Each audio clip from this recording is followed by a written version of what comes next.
Ok, voltamos. Então vamos lá. Jurado, você toma sessão de julgamento, conforme já dito aqui, a defesa também tem o prazo total à disposição 2h30 para os três acusados, perdão. Então, doutores, o prazo inicia agora. Tem já acordo em relação a...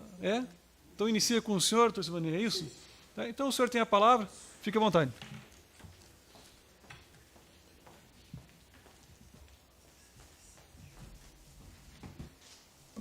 Bom, boa tarde a todos. Cumprimento o Dr. Tiago, presidente dessa sessão, que conduz aqui os trabalhos, como já foi falado pelo Dr. Tiziane, a doutora Tiziane, a qual reencontro, que a gente já participou da parte de instrução do processo. Ao meu colega, Dr. Dejo, o conheci hoje, aqui, faz parte da Defensoria Pública, é carioca, veio do Rio de Janeiro, a gente já trocou uma ideia, conversou.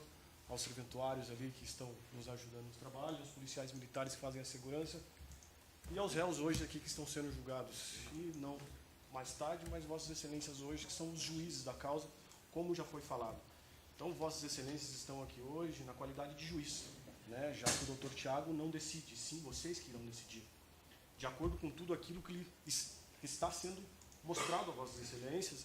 A doutora Tiziane trouxe a visão dela para vocês, né? Já antecipou bastante o meu trabalho, porque ela antecipou teses, que a qual a gente vai lançar para vocês, porque esse é o maravilhoso gosto, a coisa do direito, é o contraditório e a ampla defesa.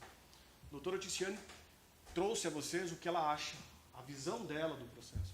Eu vou trazer para vocês, não o que eu acho, tá? O que eu acho não tem importância, mas sim aquilo que foi colhido de depoimentos, aquilo que foi colhido de fatos, o que as imagens mostraram, que vocês já viram, reviram e vão rever novamente.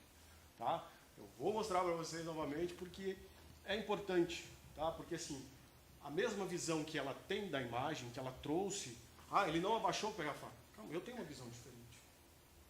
O Dr. David tem uma visão diferente. Então assim, cada um de nós tem uma visão sobre o mesmo fato. E isso é o bom, por isso que vocês são 7, não são um, contra a pluralidade de ideias. Né? No momento de vocês tomarem a decisão de vocês, um vai votar sim, o outro vai votar não. Mas cada um tem a ideologia do mesmo fato, todo mundo viu a mesma coisa. Então, isso é o importante, isso é o gostoso do contraditório e da ampla defesa. Então, eu já estive no lugar de vocês, é complicado. Ser jurado não é fácil. O peso que existe de tomar uma decisão de alguém que vai ficar preso ou que vai ficar solto é pesado. Ficar aí é cansativo. Né? Aquele negócio, vocês provavelmente foram escolhidos para 5 dias. Vocês vão ter que comparecer aqui durante 5 dias. Vão ter que ficar à disposição. Vai ficar naquela agonia. Vou ser sorteado? Não vou ser sorteado. Isso é muito ruim. Depois que é sorteado, aquele negócio. Tem hora para entrar, mas não tem hora para sair. Graças a Deus, esse aqui é um júri curto. Mas se fosse um júri de 3 dias, vocês não iriam embora. Né? E quando eu fui jurado, até falei com o oficial de justiça, mas e quem vai dar comida para o meu cachorro? Ele falou, a gente vai lá dar comida para o seu cachorro, mas daqui você não sai. Você só sai daqui quando acabar o julgamento. Quando você botar o seu voto na urna e o juiz proferir a sentença depois. Então, é cansativo, é uma responsabilidade muito grande, mas, a partir do momento que nós nos inscrevemos por livre e espontânea vontade, estamos sujeitos a isso. E estamos sujeitos a tudo aquilo que nos é imposto, aquilo que cada advogado, cada promotor traz para cada um de nós. É mostrar os fatos como eles são, na visão de cada um, e Vossas Excelências vão tomar a decisão.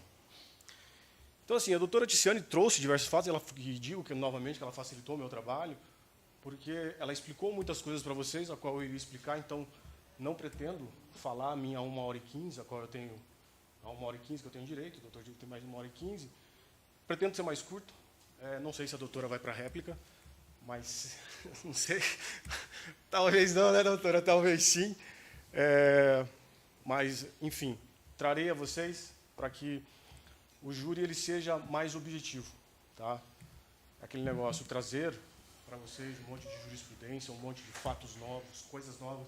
Eu não sei aqui se alguém é da área do direito ou não, mas até entender esse negócio de jurisprudência, o que o STJ decide, o que o STJ não decide, é complicado, é cansativo. Então, pretendo ser um pouco mais objetivo para que Vossas Excelências vejam as coisas mostradas pelos meus olhos, né, aquilo que eu vi. Então, não haverá achismo da minha parte. Eu acho que o Augusto queria matar Maia. Não, as imagens não mostraram para mim que havia esse dolo. Porque a doutora trouxe que Augusto queria matar Maia. Mas ela não explicou aonde estava o dolo. Ah, mas foi impedido por Franciele. Espera lá. Augusto, ele chegou e deu as facadas, proferiu as facadas. É fato, é materialidade, está lá, não tem como negar.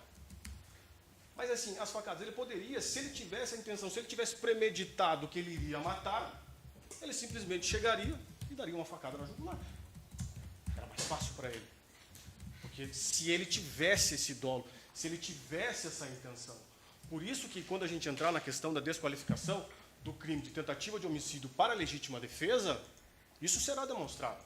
Porque ele teve várias oportunidades do momento que ele pega a faca ao momento que ele desfere as facadas. Teve várias oportunidades de fazer, mas ele não o fez. Então é isso que tentarei demonstrar para os senhores, com base nas imagens e com base em todos os depoimentos que Vossas Excelências acompanharam desde as 8h30 da manhã.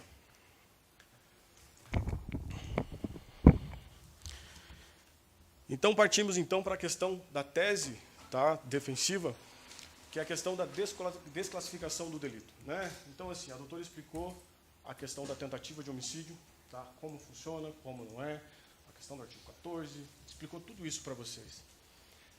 Só que tem a questão do dolo, né? Porque assim, necessariamente para você cometer uma tentativa de homicídio, Vossas Excelências há de convir comigo que eu tenho que ter a intenção de matar. Eu tenho que ter a intenção de matar. E isso não ficou demonstrado. Porque assim, coloca para mim, por gentileza, Tami, o 1.47, aquele vídeo da câmera front lá. Coloca para mim, por gentileza, lá no minuto 9.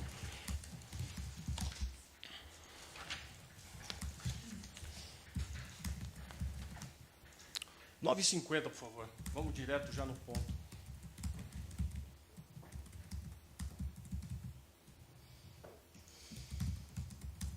Volta um pouquinho, por gentileza. Volta mais um pouquinho. Volta mais um pouquinho. Não é 9 h 8 h 50, desculpa. Aqui, deixa eu correr. Já pegou. Volta para mim em 2 segundos aí.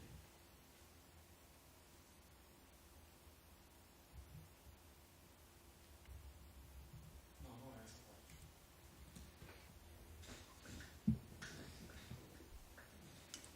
Avança um pouquinho, por favor. Aqui.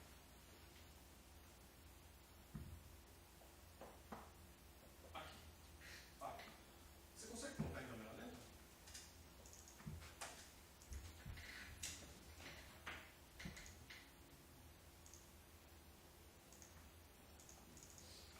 Veja a postura dele. Ele abaixa, ele pega. Simplesmente pega. Pode parar. Quando você tem algo que está no assoalho do carro, não embaixo do carro, uma coisa é estar no assoalho, outra coisa é estar embaixo. Se está embaixo do carro, eu tenho que fazer um movimento total, me abaixar para pegar. Agora, se está no assoalho do carro, quem nunca foi pegar a chave, simplesmente fez isso. Então ele pega a faca. Fato inegável.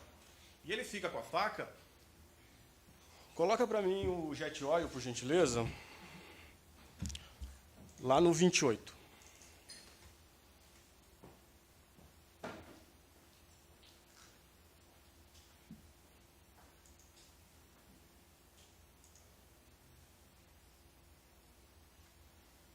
Momento, doutor, posso reproduzir normal. Pode reproduzir normal. Pode avançar um pouquinho, por gentileza. Os teus tempos aqui, acho que esse vídeo está diferente dos meus tempos no que eu assisti. Tá, esse vídeo vai surgir depois.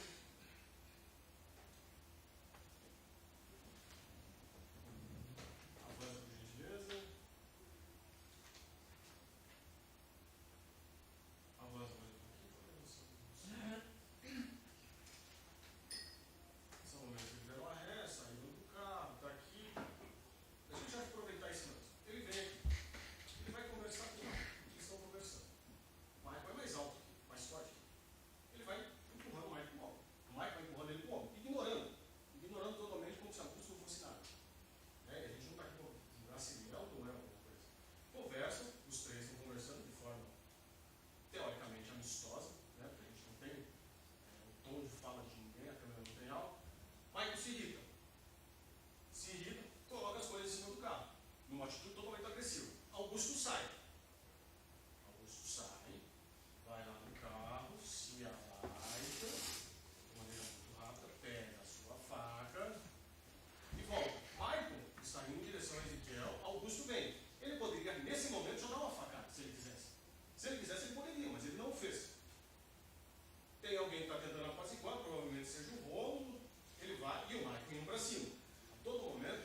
Então, dentro dessa visão, quase fiquei parecendo o Galvão Bueno ali, né? Agora fiquei narrando ali, fiquei até emocionado.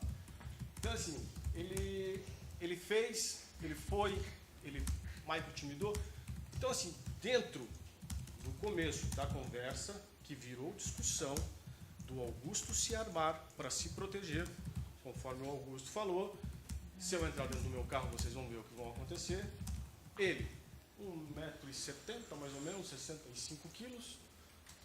Ezequiel mais ou menos do mesmo peso, o Romulo é um pouco mais alto, mas Maicon tem mais ou menos, ele é alto. E à época ele era mais forte, né? Mais ou menos 1,90 m, tem mais ou menos uns 110 quilos, mais ou menos, na época, quando a gente o interrogou na audiência de instrução e julgamento. Então ele é uma pessoa forte. Imagine, em cima, alguém batendo, não consegue tirar, né? Eu faço jiu-jitsu. Ontem, por exemplo, eu estava lutando com um cara de 120 quilos. Eu peso quase 100. E o cara me amassando. E me amassando, peito com peito, me amassando, faz parte da luta. E eu não conseguia supinar o cara. Porque o cara era muito forte. A situação é quase a mesma. Adrenalina, porrada, um batendo no outro, bate daqui, bate dali. O Ezequiel não conseguiu se desvencilhar. Augusto, na intenção de proteger o amigo, falou assim, poxa, vou dar as facadas. Deu a facada, é inegável, não tem como negar. Mas deu com a intenção de matar? Não vejo dessa forma. Não vejo dessa forma porque as imagens mostram que ele teve outras oportunidades de fazê-la e não fez. Ele teve várias oportunidades de chegar e dar uma facada no Maico no intuito de matá-lo. Mas ele não fez. Então, por isso que eu não fico convencido com a tese do Ministério Público de que Augusto tinha a intenção de matar Maico. Aí que entra a questão da desclassificação do delito por uma lesão corporal. Tá? É fato que, desde quando eu conversei com o Augusto a primeira vez, lá em 2020, falei, ó, você sabe que você está errado. Né? Eu, como advogado, eu não compactuo com os erros das pessoas e também não minto para ajudá-las. Nunca, se você pegar em todos os meus processos, eu nunca menti, eu nunca alterei a verdade dos fatos e nunca vou fazer porque é um princípio meu. Falei, você está errado e você vai ter que ser responsabilizado. Eu concordo que tem que haver uma responsabilização para Augusto. Tá? Por quê? Porque ele cometeu um crime. Tá? Ele não tinha a intenção de tirar a vida, mas ele cometeu um crime. E nesse caso, cometeu o crime de lesão corporal. Né? Por que lesão corporal não grave, não a grave e sim a gravíssima? Porque Maico ficou imobilizado durante muito tempo. Maico teve, os ferimentos de Maico foram ferimentos graves, como a promotora trouxe aqui. Os ferimentos dele ele teve complicação, ele mesmo explanou que os pontos da barriga dele abriram, e ele teve que voltar para o hospital, fazer uma nova cirurgia. Teve todo um desgaste, mas o intuito de Augusto nunca foi matar. O dolo do Augusto não havia. Porque assim, por mais que ele olhasse, o garanhão, uma briga de macho alfa, como a doutora explanou, a gente não pode ver dessa forma.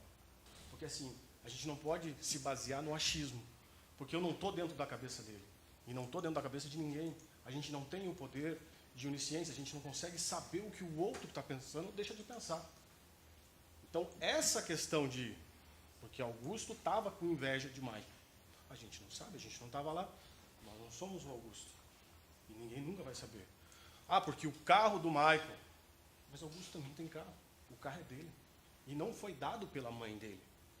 Não foi dado. Foi comprado por ele com o trabalho dele. Augusto é uma pessoa trabalhadora. À época dos fatos tinha 29 anos. Hoje tem 31, 32 anos. 31 anos. Né? Trabalha. Né? Tem as mãos calejadas.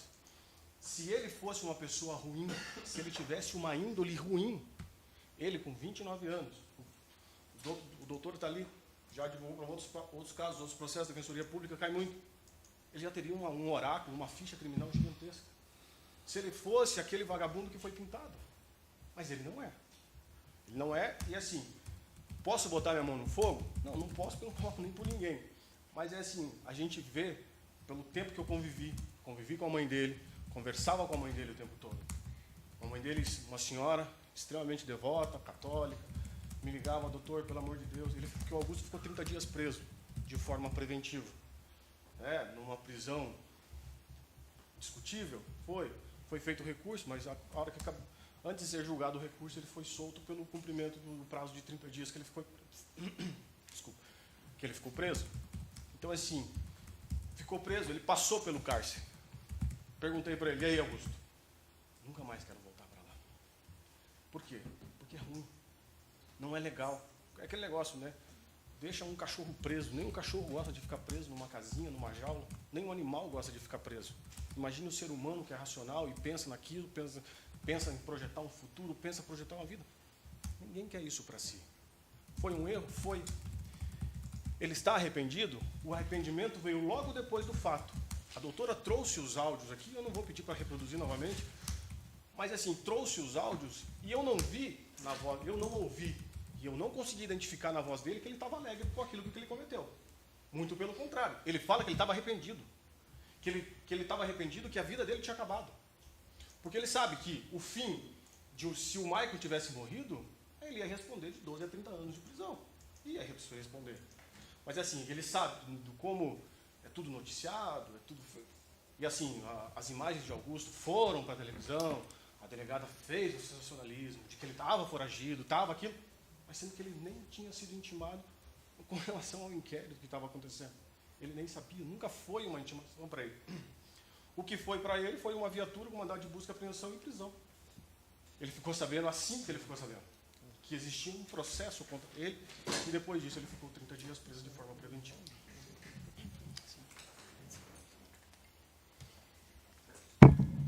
Então, excelências, a grande questão aqui com relação à desclassificação do delito. Houve a intenção? Houve o dolo? As imagens mostram. Aí é vossas excelências que vão decidir. A doutora trouxe muito bem que a fala dela, explicou muito bem, mostrou muito bem, mas ela narrou de uma forma. Eu narrei de outra forma. E agora vossas excelências vão decidir, né? O do outro promotor, do outro colega, defensor público, vai narrar de uma outra forma. Né? E vossas excelências, depois, na hora de votar, dentro dos quesitos, vão saber o que é, cada um de acordo com o seu entendimento. Cada um de acordo com a sua visão. Né? Tem a questão da responsabilidade. Coloca para mim, por favor, Dani, aquele laudo do celular do 150, por gentileza. Do desmembrado. Aqui. A doutora tirou as conversas desse laudo. Está aqui, tá? Esses anexos de áudio aqui são os que ela apresentou para vocês, porque está aqui este aparelho, que foi o que foi Augusto, pronunciado por Augusto.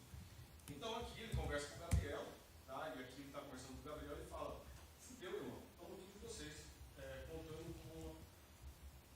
contando com você, sua mãe, sua madrasta, sua mulher, Deus abençoe, que eu vá para o céu. Isso já mostra um arrependimento. Que eu vá para o céu. Por quê? Porque ele sabe que ele fez cagada. Isso aqui é às 3h45 do dia 10. Logo após o crime. 10 por gentileza, Dani. O diálogo continua para as 3h49, 3h47, ele fala que está com 2% de bateria. E aí vai, aonde você está indo? Para um pouquinho. Aqui, 10h04, não sei se esse horário aqui está certo, mas aqui está. Aonde você está indo, ele fala, vou resolver o que eu iniciei. Né? Teoricamente, ele vai no posto para resgatar as imagens. Não que ele vá atrás de imagem para tentar matar mais. Relaxa, não vai fazer cagada, Gabriel falando, tal. Ele fala, foi, Deus abençoe, você está ligado e tal. Ele fala, consegui o vídeo. Aí Gabriel pede para um lado. Desce por gentileza. E aí ele volta. Mano, eu estou mal, chorando. E tem um áudio que ele está chorando. Ele está em prantos. Mano, não estou conseguindo falar nada. Estou chorando, mano. Aí Gabriel tenta acalmar, não adianta ficar nervoso, se acalma, conversa com minha mãe. Daí, ó, eu não queria ter feito aquilo. Eu não queria ter feito aquilo. Ela está correndo atrás do advogado, ele fala, não consigo mais falar. Então, eu não queria ter feito aquilo. Alguém que tinha a intenção de matar. Alguém que tinha o dolo de matar. Eu vou matar aquele cara, porque aquele cara está com 4 meninas, está com um gol igual o meu, eu vou matar aquele cara. Alguém que pensa dessa forma, que tem o dolo, que tem a intenção, fala que está arrependido? Logo após o ocorrido? Acredito que não. Tá? Essas são falas dele com o interlocutor, com o Gabriel, que é amigo dele. Isso partiu dele. Ele aqui, em juízo, falou que ele tinha se arrependido. Só que ele vai fazer o quê?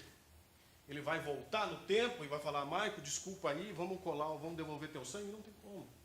O que foi feito se responsabiliza. Vai no hospital atrás de Maico. Se ele fosse atrás de Maico para pedir desculpa alguma coisa, ele ia preso. E daí fala assim, agora ele veio terminar o que ele começou. Mas não foi isso que aconteceu. Ele ficou quieto, esperando o momento dele de ser julgado. E o momento dele de ser julgado é hoje. É hoje que vai aparecer que ele vai ser condenado, que ele vai ser absolvido, que ele vai ser condenado por lesão corporal, que não vai. É hoje. O dia dele chegou, aquele negócio, né? Uma hora a conta chega. Né? A conta, você pode retardar alguma coisa, mas você não pode adiar pro resto da sua vida. Uma hora a conta chega. E a conta chegou. Ele sabe que ele dá errado, ele sabe que ele cometeu erros. Né? Não passo a mão na cabeça, falo, mas a gente tem que entender também a questão da gravidade. Não tenho nada contra o Maico. Mas ele, de forma direta, contribuiu para o que aconteceu. Né? A gente teve aqui o relato das testemunhas, ex-namorada dele, amiga dele, falando do temperamento dele, de ser uma pessoa agressiva. E algumas testemunhas falaram de forma espontânea. Espontânea, que ele é uma pessoa agressiva. E o vídeo mostra que ele foi para cima num primeiro momento, que ele tentou intimidar. Aquele negócio, né? Bêbado, já estava bebendo desde as 6 horas da tarde, tinha trabalhado o dia inteiro, já tinha bebido. Né? Aquele negócio, eu acho que com esses caras eu posso. Então eu vou intimar todo mundo. Porque eu sou maior, eu sou mais forte. Então aquele negócio, a índole dele veio à tona quando ele estava bêbado. Ele estava bêbado, veio à tona e ele tentou. O vídeo mostra ele indo o tempo todo para cima. Ele indo o tempo todo para cima. No primeiro momento, Augusto sai, Ezequiel sai, Rômulo sai, todo mundo sai. Mas ele vai para cima, caçando briga, procurando briga. Ele mesmo relatou que ele entrou em vias de fato com um traficante. Ou seja, medo nenhum. O negócio, o traficante está lá, meteu a mão no pescoço, vou meter a mão na cara dele. Beleza, e se o traficante aquele dia resolve dar fim à vida dele? Ou resolve dar uma facada nele, resolve dar um tiro nele? A gente não sabe. Né? Mas aquele negócio, o fim sempre chega. A conta sempre chega. Para alguém, se é valentão, vai chegar. Né? Porque assim, tem um dizer, né? Eu vejo isso muito. Que assim, você faz uma coisa por um tempo, faz por outro tempo, e você fica fazendo aquilo por um tempo. Até você chegar alguém que vai querer ser mais homem que você. E é aí que está o problema. Aí que entram as brigas, aí que entram as discussões. Todo mundo ali estava bêbado. Não tinha um são ali. Quem era sã eram as testemunhas só, porque o resto, a sigilosa ainda, né? Porque o restante, ele bebendo desde as 7 horas da noite. Vodka, né? Vodka com energético. Continuou bebendo. Se tinha comido, se não tinha, se estava de estômago vazio, se não estava, tudo isso interfere no teor alcoólico de uma pessoa. Né? Augusto estava bebendo. Ele já chega no posto bebendo. Né? As imagens mostram que eles descem com uma garrafa de vodka com energético. Então, assim, são também não estava. Aí você mistura álcool e discussão, vai dar briga. Né? Vai dar briga, mas não na intenção de matar, não no dolo. Vou matar você, vou tirar sua vida, vou acabar com você porque a menina falou que o meu dente é torto. Ele pode ter falado isso pelo nervosismo de estar hoje, a primeira audiência foi de forma remota, foi de forma online, o ambiente é mas você sentar na frente de um juiz, sentar na frente de um corpo de jurados, para você falar aquilo que aconteceu, passa milhões de coisas na cabeça, ele pode ter se cedido, ter faltado com a verdade, enfim, acaba não interessando. Por quê? Porque o que eu quero trazer para vocês é a questão do dolo. Tem dolo? As imagens mostram dolo? Eu não posso falar assim, eu acho que houve um dolo ali. Porque eu acho que Augusto, ele ia dar mais facada nele. Eu acho. Eu não acho. Não tem como achar. Ele foi interrompido? Não, ele não foi interrompido. Ele teve momentos antes e teve momentos depois. Porque depois que o Maico leva as facadas, ele se levanta e ele continua indo para cima de Ezequiel. Ezequiel vai para lá, Augusto vai para lá. E Maico está de costa para ele. Se ele quisesse terminar, se ele tivesse o dolo, a intenção de terminar, ele vinha e continuava com as facadas porque não tinha ninguém para impedir ele. Ele estava livre, ele estava com o campo de visão livre para ele. para ele fazer o que ele bem entendesse.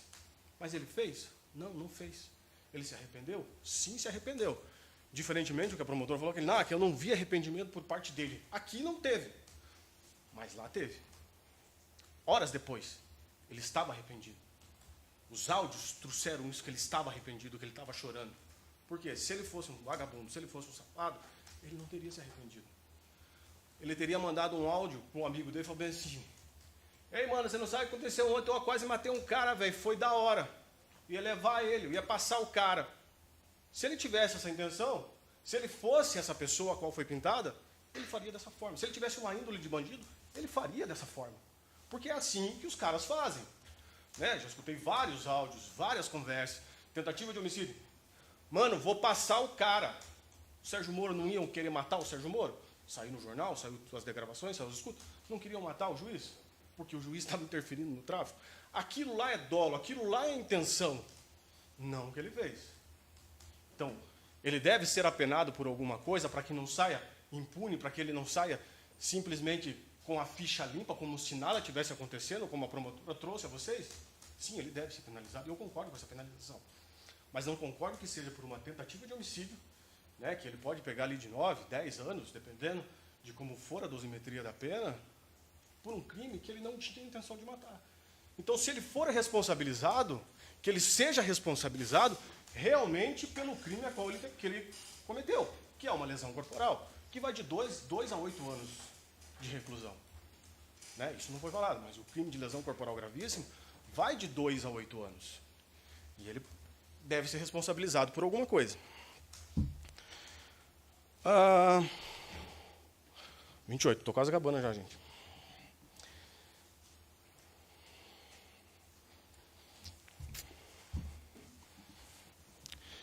Então, agora nós temos aqui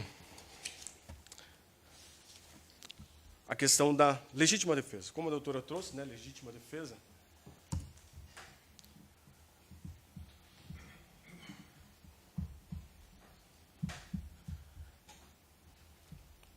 Vocês me peçam aqui, me deem permissão, mas eu vou ler para vocês a questão do artigo 25, que vai falar a legítima defesa, porque a legítima defesa pode haver, existe um negócio chamado excesso de legítima defesa, né?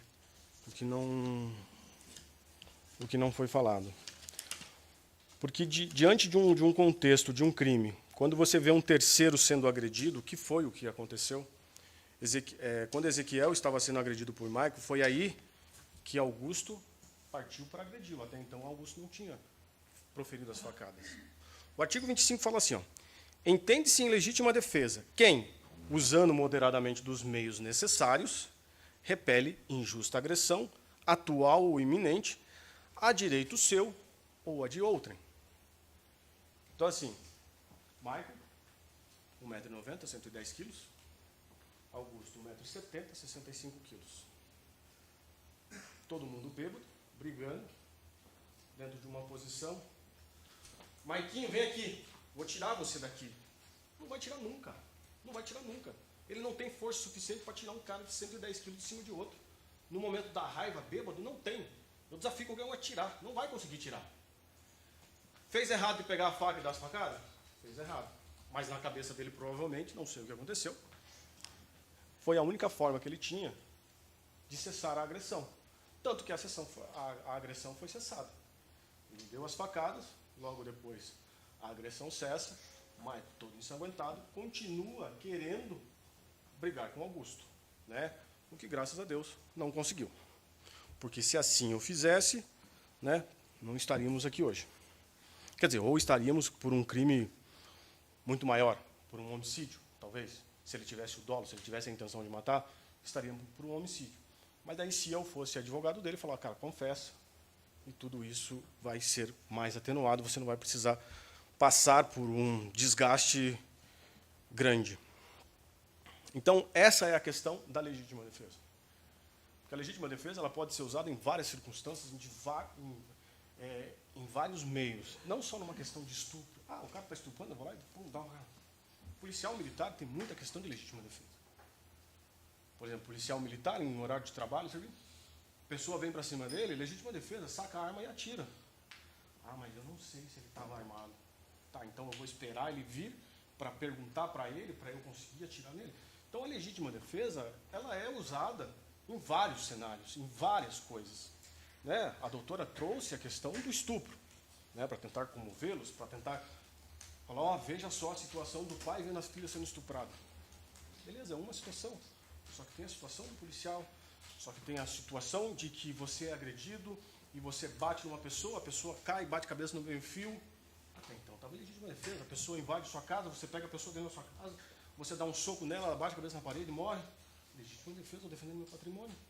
Estou vendo uma briga no meio da rua, vou me meter, acabo empurrando o cara bate no meio da rua, o carro atropela. Eu estava defendendo o outro. Eu estava defendendo aquela pessoa que estava sendo agredida. E agora eu vou responder por um crime? Bom, você vai responder. Só que tem essa excludente de licitude chamada legítima defesa, que pode ser de si ou pode ser de outrem. Tá? Então, nesse caso, há uma legítima defesa de quem? Ezequiel, seu amigo de infância, onde, como Ezequiel mesmo declarou, se conhecem desde pequenininho. Né? Estão juntos, moram perto, estão sempre juntos. Vou defender meu amigo, porque é com ele que eu estou. Né? Ezequiel, no primeiro momento, vai para cima de Michael, tem toda aquela confusão, porque estava defendendo um amigo. Estava defendendo a honra do amigo, por ter chamado de dente torto, porque o cara veio para cima dele, porque o cara veio, cara, vou te arrebentar. Pô, o cara de 1,90m, eu tenho 1,70m, vem para cima de mim e vou te arrebentar. Pô, quem bate primeiro ganha. Né? Mas Michael ainda fica naquela insistência, vou te bater, vou te pegar e vou fazer isso. Então você acaba tendo que se defender de alguma forma. E quando você está bêbado, você não pensa muito, né? E, não se lembra de muita coisa. Né? O Michael, no primeiro depoimento, ele não lembrava de muita coisa. Hoje ele lembrou de bastante coisa. Foi recobrando a memória. Mas temos que... Houve o fato.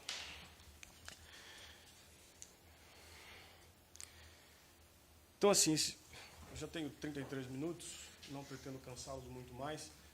Quero partir aqui já para os finalmente, para tratar a questão ali dos quesitos com Vossas Excelências, porque tem algumas perguntas, como a promotora trouxe, que devem ser respondidas. Que é aquela questão, né? No dia 10 de abril, houve a questão, vou lá para os finalmente já, a vítima Michael Palkowski recebeu socos, recebeu chutes, golpes de faca, quais foram causa efetiva de lesões? Fato, é óbvio. Isso houve. O réu Augusto César dos Santos, em companhia de terceiro, foi o autor dos golpes? Foi, é incontestável. Não tenho como contestar aquelas imagens. Agora, assim agindo, o réu tentou matar a vítima? Aí eu já discordo. Porque ele não tentou matar. Por quê? Porque não houve o dolo. Não há com clareza a questão do dolo. Eu achar que houve é uma coisa, eu provar que houve é diferente. A douta promotora trouxe, né, que a defesa deve provar os seus argumentos. O Ministério Público também tem que provar, porque o ônus da prova é de quem alega. Se eu estou alegando que houve legítima defesa, eu estou falando que houve uma legítima defesa porque Ezequiel estava sendo agredido e ele não ia conseguir tirar. A faca já estava na posse dele e ele poderia ter usado em outros momentos, mas ele não fez. Momento de raiva, foi lá, deu as facadas, cessou a agressão. Só que para cessar essa agressão, ele cometeu uma agressão maior. Então, não tem uma tese de legítima defesa. O réu tentou matar a vítima? Não concordo. O resultado que não alcançou, por circunstâncias alheias à sua vontade. Espera lá, o resultado que não alcançou. Para eu alcançar alguma coisa, eu tenho que querer aquilo. Eu não acredito que ele queria matar, né? Por tudo aquilo que já foi falado, por tudo aquilo que já foi mostrado. Em virtude da intervenção de terceiros e do atendimento médico prestado. O atendimento médico foi ótimo, o SUS foi ótimo. Assim, se ele ficasse ao relento, com certeza morreria de hipovolemia, de uma hemorragia, ele morreria, é fato, mas morreria pela perda de sangue. Então ele foi socorrido e logo a vida dele não foi ceifada em virtude disso. Agora, com relação à intervenção de terceiros, não vi intervenção de terceiros. Eu não vi a Franciele, porque sim, Franciele, Augusto veio aqui, deu as facadas aqui, Franciele estava do lado. Se Franciele entra na frente de Augusto, ela ia tomar essa casa. E se ela entra nesse momento aqui, quando Augusto está dando a facada aqui, provavelmente ela levaria uma facada no jugular e ali ela já não sairia mais. Em questão de minutos ela estaria morta. Então eu não vejo que houve essa interferência de terceiros para que não ocorresse a questão da tentativa de homicídio. Não houve. Não houve esse... em virtude da intervenção de terceiros, circunstâncias alheias à sua vontade, que não houve, ele não alcançou o objetivo por conta disso. Ele não alcançou esse objetivo porque esse objetivo nunca existiu. Esse objetivo não estava lá desde o início. Tá? Então, por isso, que, com relação a essa questão de tentou matar a vítima, é que eu vejo que ele não tentou matar a vítima, por tudo que já foi mostrado. Então, aqui, Vossas Excelências estão aqui no Tribunal do Júri para falar sobre tentativa de homicídio. Se houve essa tentativa de homicídio, se não houve. Então, quando você fala ali a questão de o jurado absolve o acusado, é que vocês vão dizer sim, absolvo, não, não absolvo. Isso não quer dizer que o crime, que é a questão da lesão corporal, ela não vá para frente. Né? Porque existe indícios de autoria e materialidade suficientes, existem declarações suficientes para demonstrar que isso ocorreu. Então, ele vai responder por um crime, que é o lesão corporal, na modalidade gravíssima, que prevê pena lá de 2 a 8 anos. O acusado agiu sob o domínio de violenta emoção. Logo em seguida, a injusta provocação, na medida em que a vítima o provocou e o agrediu, bem como a si e a seus amigos. Então vamos lá, a questão da violenta emoção. Ele foi humilhado. Ele foi afrontado. Os ânimos se exaltaram, dos dois lados. Ele estava alcoolizado, todos estavam alcoolizados. Falou, quem fala o que quer, escuta o que não quer. Os ânimos se inflamaram. Vai lá, se arma, volta. Então é lógico que houve uma emoção que o comoveu, porque assim, ele só pega a faca depois que o Michael o afronta. Depois que o Michael, numa posição, joga as coisas em cima do carro, aquele negócio. Vamos ver então. E aí, como é que vai ficar? Opa, espera lá. Aquele negócio, né? Dá para ver nitidamente, assim, né? Na questão da imagem. Augusto chega, Franciele chega, Michael está aqui. Michael está com as coisas na mão. De repente, Michael se infla, joga as coisas em cima do carro. Augusto abaixa a cabeça e sai de perto. Isso está claro. Vou mostrar para vocês novamente. Ele sai de perto. Nesse momento, ele se arma. Até então, ele não estava armado. E ele volta. Para ter mais segurança, ele volta. Volta armado. Mas ele volta uma distância. Ele não fica próximo. Ele não chega diretamente em Michael com a faca e fala: agora estou armado, fala alguma coisa para ver se você não morre. Ele não falou isso. Michael não declara que Augusto proferiu qualquer ameaça a ele. Franciele não fala nos autos que em algum momento ela ouviu Augusto ameaçando Michael. Porque se houvesse uma ameaça anterior, poderíamos dizer: opa, ele premeditou alguma coisa. Mas não houve ameaça. Houve a discussão, se armou, foi para cima, voltou, ficou distante, ficou cauteloso. Discussão, ele distante, cauteloso, depois volta. Quando o amigo está sendo agredido, ele chega por trás e faz a agressão. Então, nisso, se não há emoção em toda essa cena, que essa imagem foi passada várias vezes para os senhores e para as senhoras, se não há uma emoção em tudo isso, eu não sei o que é emoção. Né? Muita emoção e aquele negócio. Até a questão aqui do quesito e até a questão da própria lei fala movido, né, pelo domínio de violenta emoção. Logo em seguida, a injusta provocação. Se o fato do Michael jogar as coisas em cima do carro, falar para Augusto, de acordo com o relato do próprio Augusto, que ele falou aqui: se eu entrar no meu carro, eu vou quebrar vocês três, eu vou bater em vocês três. Se isso não é uma provocação, acho que até então, dente torto é o de menos. Né? Porque aquele negócio, né? Jogou, Se eu entrar no meu carro, as coisas vão ficar pequenas para você aqui. Vou quebrar vocês três. Você achou o dono do pedaço. Isso é uma provocação. Uma injusta provocação. Se ele fosse um cara bonzinho, os caras estão em três, eu estou bêbado, eu vou entrar no meu carro e vou embora. Vou querer arrumar confusão? Não, mas é aquele negócio, né? As pessoas são o que são e elas não mudam. Cada um tem o seu ímpeto, cada um tem o seu gênio. E quando você está à flor da pele, quando você está com álcool misturado, isso explode. Você pode pegar a pessoa mais quietinha, mais tranquilinha. Dá um copo de vodka para ela. Se ela não vai tomar aquele copo de vodka, e opa, ela já sai, ela já perde aquela timidez e vai fazer coisas a qual ela não faria se estivesse sã. Então você tem um ímpeto, você tem uma provocação por parte de Maicon para Augusto, para que daí ele, dentro dessa injusta provocação, né, ele se abre. Na medida em que a vítima provocou e o agrediu. Aquele negócio. Provocou? Provocou. As imagens são claras e o depoimento dele é claro. Provocou. O agrediu? Não fisicamente. Mas o agrediu verbalmente e, inclusive, o ameaçou. Houve uma ameaça. Essa ameaça, de acordo com o relato que o Augusto nos trouxe. Bem como a seus amigos. Ezequiel estava apanhando. Foi o momento que ele... Vou interceder sobre a vida do meu amigo. O sexto quesito é: o crime foi cometido por motivo fútil, em razão de um desentendimento banal envolvendo Franciele Martins Correia, amiga da vítima. Motivo fútil.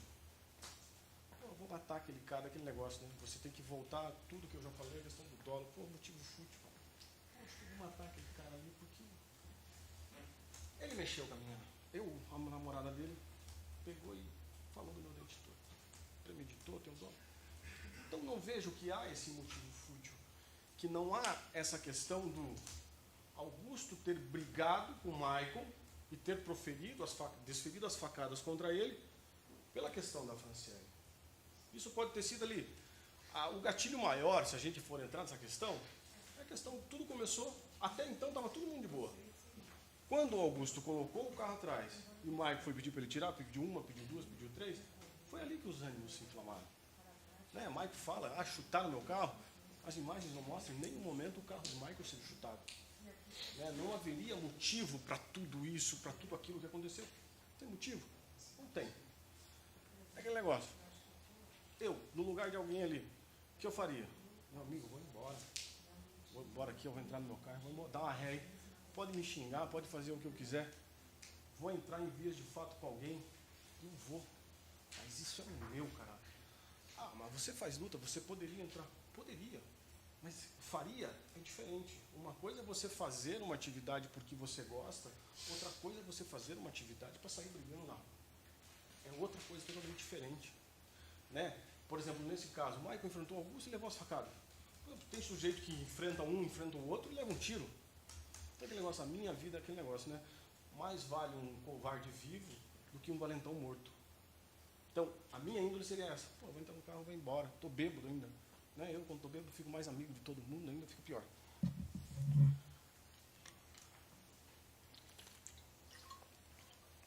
Então, temos que aqui, o crime foi cometido por motivo fútil, em razão de um desentendimento banal, envolvendo Franciele Martins Correia comigo? Não. Não vejo que o crime não teve motivo fútil porque não teve a intenção. Né? Novamente, já falei umas 1000 vezes essa palavra. Porque assim, eu quero que Vossas Excelências entendam a questão da gravidade de uma palavra, que é o dolo. Porque o dolo, ele muda toda a situação, ele muda todo o cenário, ele desconstrói toda uma configuração. Porque se não há o dolo, você não tem o crime de tentativa.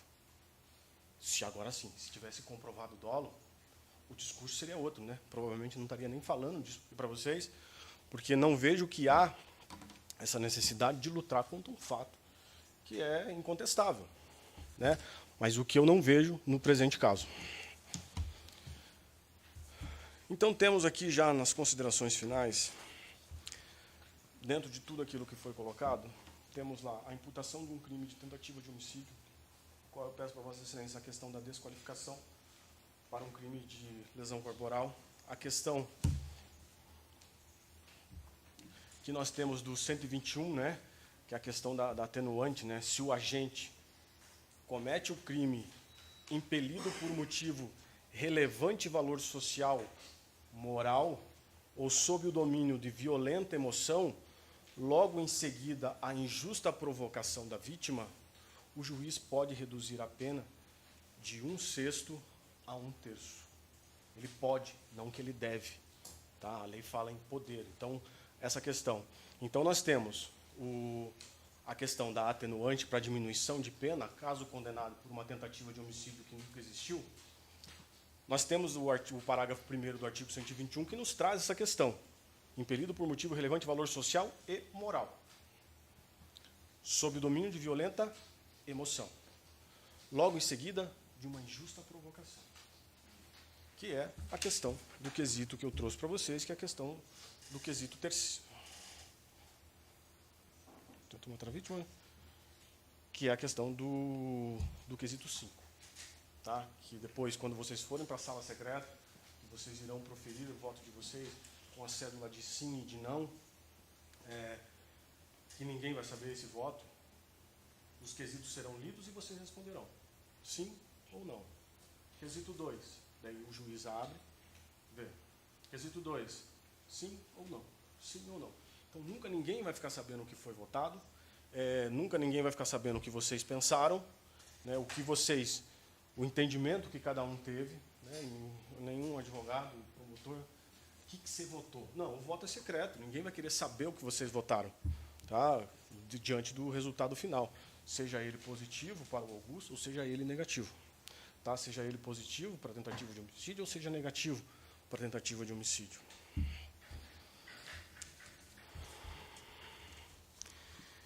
Então, temos aqui, tá acabando já. Prioridade mais dano. Com relação, daí assim, eu peço a vossas excelências que, diante de tudo aquilo que foi demonstrado, né, tanto do Ministério Público, que trouxe diversos exemplos, explicou várias matérias com relação à desqualificação, dolo, provas, tudo que lhes foi dito, né? Tudo o que eu disse. Sou dono da verdade? Não sou dono da verdade, mas eu procurei trabalhar com aquilo que existia, não com aquilo que está no mundo dos fatos, no mundo real, naquilo que pode ser visualizado, aquilo que é tangível, não no mundo do eu acho, eu não acho. É esse o cuidado que eu gostaria que Vossas Excelências tivessem no momento de darem vossa decisão, né? Então aqui não tenho muito mais a explanar com Vossas Excelências. Então gostaria de colocar essa questão. E doutor Tiago, gostaria que o senhor considerasse ali, no momento da dosimetria, o artigo 65, inciso 3º, a linha A, né, que vai nos trazer, né, caso os jurados, dentro da sua decisão, são circunstâncias que atenuam a pena, ter o agente cometido o crime por motivo relevante de valor social ou valor moral. Tá? Muito obrigado pela atenção de vocês. Não sei se a doutora, aquele negócio, meu colega vai falar. Não sei se a doutora vai vir para a réplica, mas caso ela venha, a gente volta aqui para conversar mais um pouquinho. Obrigado pela atenção. Excelência, devolvo a palavra.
excelentíssimo doutor juiz de direito Tiago Flores, o presidente desse Tribunal do Júri. Eu tenho a honra de fazer meu primeiro Tribunal do Júri depois da minha posse com Vossa Excelência.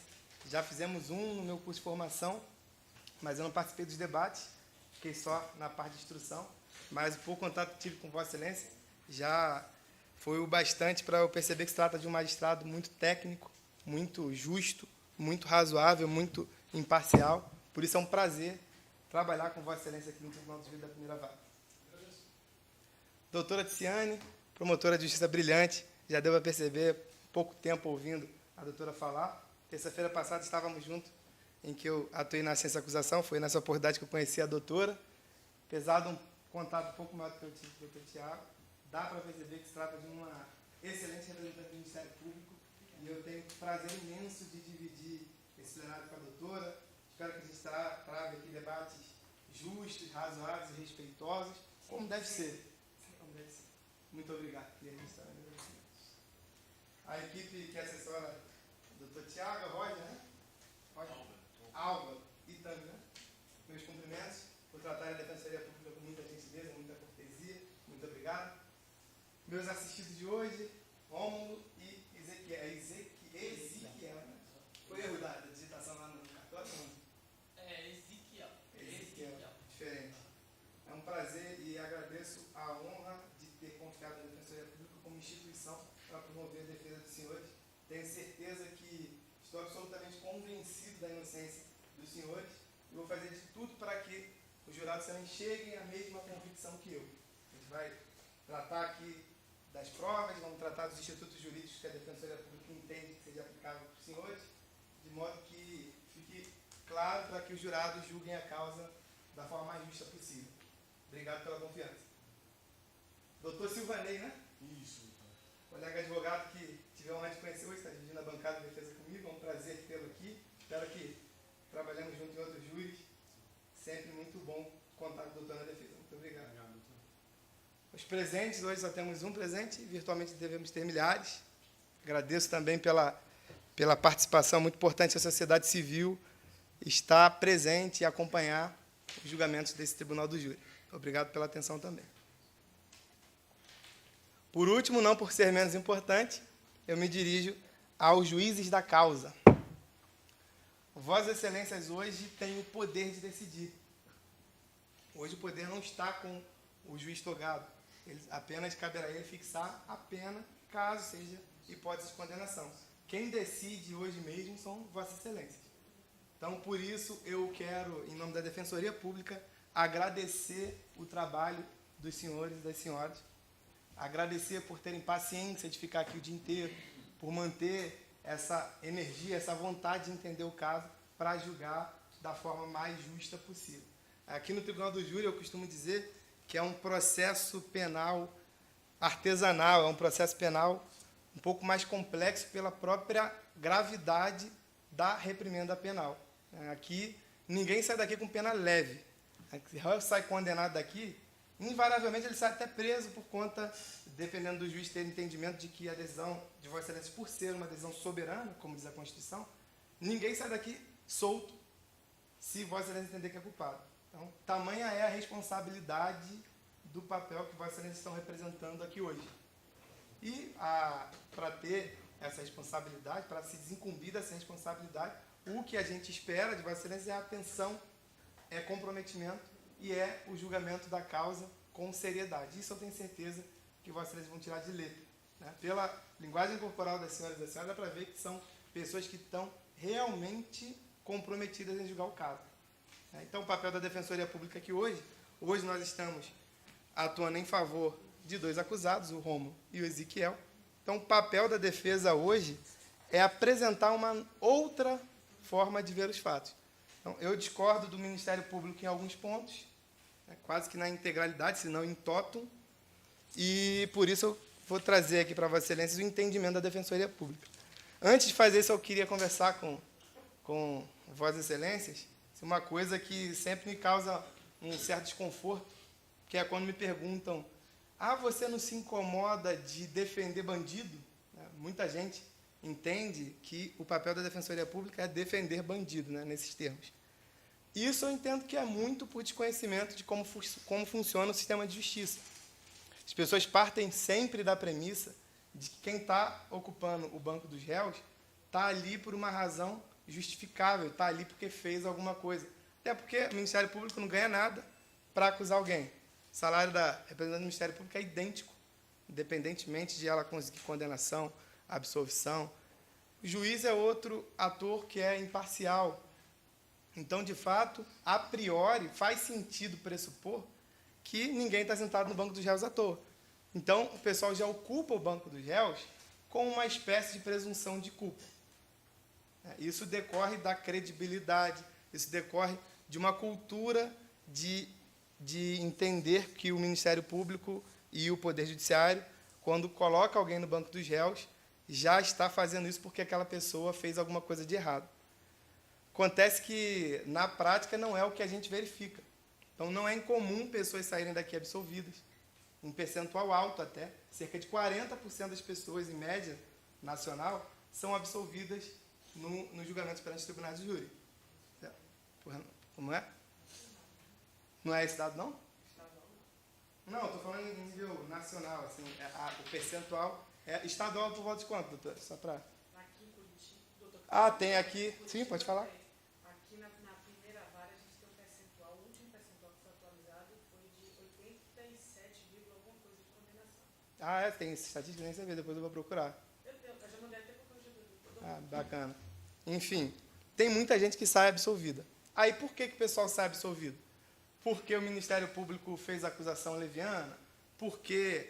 Não, é porque, de fato, quando a doutora promotora faz a denúncia, que é essa petição que inicia o processo, né, que a gente chama de denúncia, ela ainda não tem 100% dos elementos de prova, só tem a parte que foi feita pelo delegado de polícia.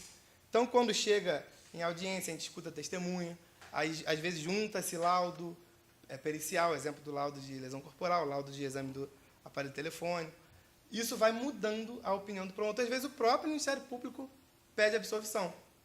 Ou, às vezes, também não. Às vezes, o Ministério Público tem um entendimento sobre os fatos, é o caso até desse caso que a gente está examinando, que o jurado já não teve, já não achou que foi por aí. É porque muitas questões jurídicas, né, a gente vai trabalhar hoje sobre 3 institutos jurídicos aqui. A doutora promotora chegou até a antecipar alguns. Muitos institutos jurídicos geram divergência de opinião. Né? Quando eu chego, o colega aqui deu exemplo do legítima defesa e o policial. A legítima defesa é um instituto jurídico, como a gente costuma dizer. Tem gente que tem um rigor maior em reconhecer a legítima defesa. E, por isso, quem age em legítima defesa, a depender de quem está examinando o caso, acaba sendo condenado. Mas, se for outra pessoa examinando o caso, talvez ela seja absolvida. A gente vê na cultura jurisprudencial uma espécie de flexibilidade maior para verificar a legítima defesa dos policiais. Foi o exemplo que o colega deu. Isso decorre de várias questões, eles estão trabalhando e tal. Então, isso é um exemplo de análise sobre um instituto jurídico que varia de situação para situação. Então, por isso, é absolutamente comum e é extremamente justo que a pessoa tenha o direito a uma defesa técnica.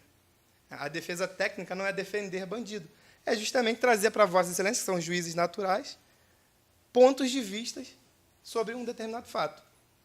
E é isso que a Defensoria Pública vai fazer aqui. Eu nem tenho esse poder, como alguns pensam, de chegar aqui e livrar um bandido, de chegar aqui um cara culpado, cheio de prova, sai daqui inocente porque o defensor público pediu absolvição. Não funciona assim. Então, quando a prova aponta no sentido da culpa, nada tem a defesa a fazer. Inclusive, eu ainda não me deparei com casos nesse estilo desde que eu comecei a atuar aqui no Tribunal do Júri. Mas se um dia eu chegar e pegar um caso em que as provas são extremamente claras, demonstram, sem sombra de dúvida, que o réu praticou aquele fato, paciência, eu vou chegar para o réu e vou explicar, olha só, não tem o que fazer. Meu trabalho aqui vai ser em outro nível de defesa, né? Porque a defesa não necessariamente quer dizer pedir absolvição. As pessoas podem ter níveis de interesse de defesa. Pode ser uma pena menor, pode ser que seja imputado um outro crime. Então, a variação da defesa vai de acordo com o caso concreto, cotejando o cenário probatório. Mas hoje, né, o caso concreto de hoje, por isso que quando comecei minha fala, eu disse que estou convencido da inocência dos 2 réus que estão sendo assistidos pela Defensoria Pública. Porque inocência não tem a ver com ser uma pessoa boa, perfeita, se comportou como um anjo. Isso tem nada a ver com inocência. Inocência é quando aquela pessoa não merece ser condenada. Isso é inocência. Inclusive, a nossa Constituição prevê que nós somos presumidamente inocentes. Por que isso? E por que isso tem repercussão prática? Quando eu digo que os réus são presumidamente inocentes, isso traz um monte de consequência prática. Uma delas tem direito de responder em liberdade de processo, o ônus da prova da acusação recai sobre o Ministério Público, tem o benefício da dúvida. Então, se Vossa Excelência ficarem com qualquer dúvida sobre algum dos pontos que a defesa está trazendo aqui, a regra de julgamento é em favor do réu. Isso por que o sistema de justiça pensa assim? Olha só esse raciocínio. Se eu condeno uma pessoa inocente, eu cometo duas injustiças. Uma com a própria pessoa que foi condenada e duas com a própria vítima. Porque a vítima vai ficar sabendo que o cara que realmente praticou um injusto contra ela está aí solto, já que uma outra pessoa inocente foi condenada no seu lugar. Então, é muito pior, é muito mais desfavorável, de uma ótica de justiça, que se condene um inocente.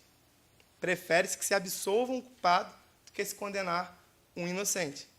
E dentro dessa lógica que se previu a figura do presunção de inocência e indúbio pro réu, na dúvida em favor do réu. Então, à luz de toda essa... Eu estou fazendo essa primeira abertura, essa primeira premissa, porque em alguns pontos pode ser que Vossa Excelência tenham dúvida. E a gente é automaticamente inclinado, eu não sei se isso é íncito à própria humanidade, mas a gente tem uma inclinação natural em punir quando tiver na dúvida. A gente não naturalmente pensa que, na dúvida, vou absolver. A gente, naturalmente, na dúvida, a gente pensa em punir. A nossa natureza acaba sendo um pouco punitivista nesse ponto. Por isso eu peço que Vossa Excelências tentem raciocinar dessa forma. Se tiver dúvida, vota com a defesa. Eu acho que assim a gente promove mais justiça e foi assim que a nossa Constituição quis ao prever a presunção de inocência.